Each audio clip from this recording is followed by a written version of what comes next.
Kaj pa socialna mrežja, spletna trgovina, ali je to kaj vplivalo na dogajanje? Absolutno, seveda.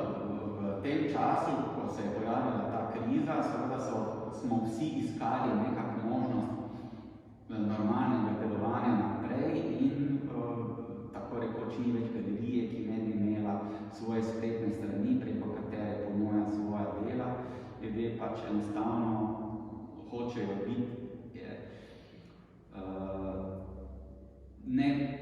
da ne potrebujejo hoditi po galerijah in hkrati tudi, da dokler se nekdo ne odloči za neko likovno delo, se ne pojavi v neki zasebni galeriji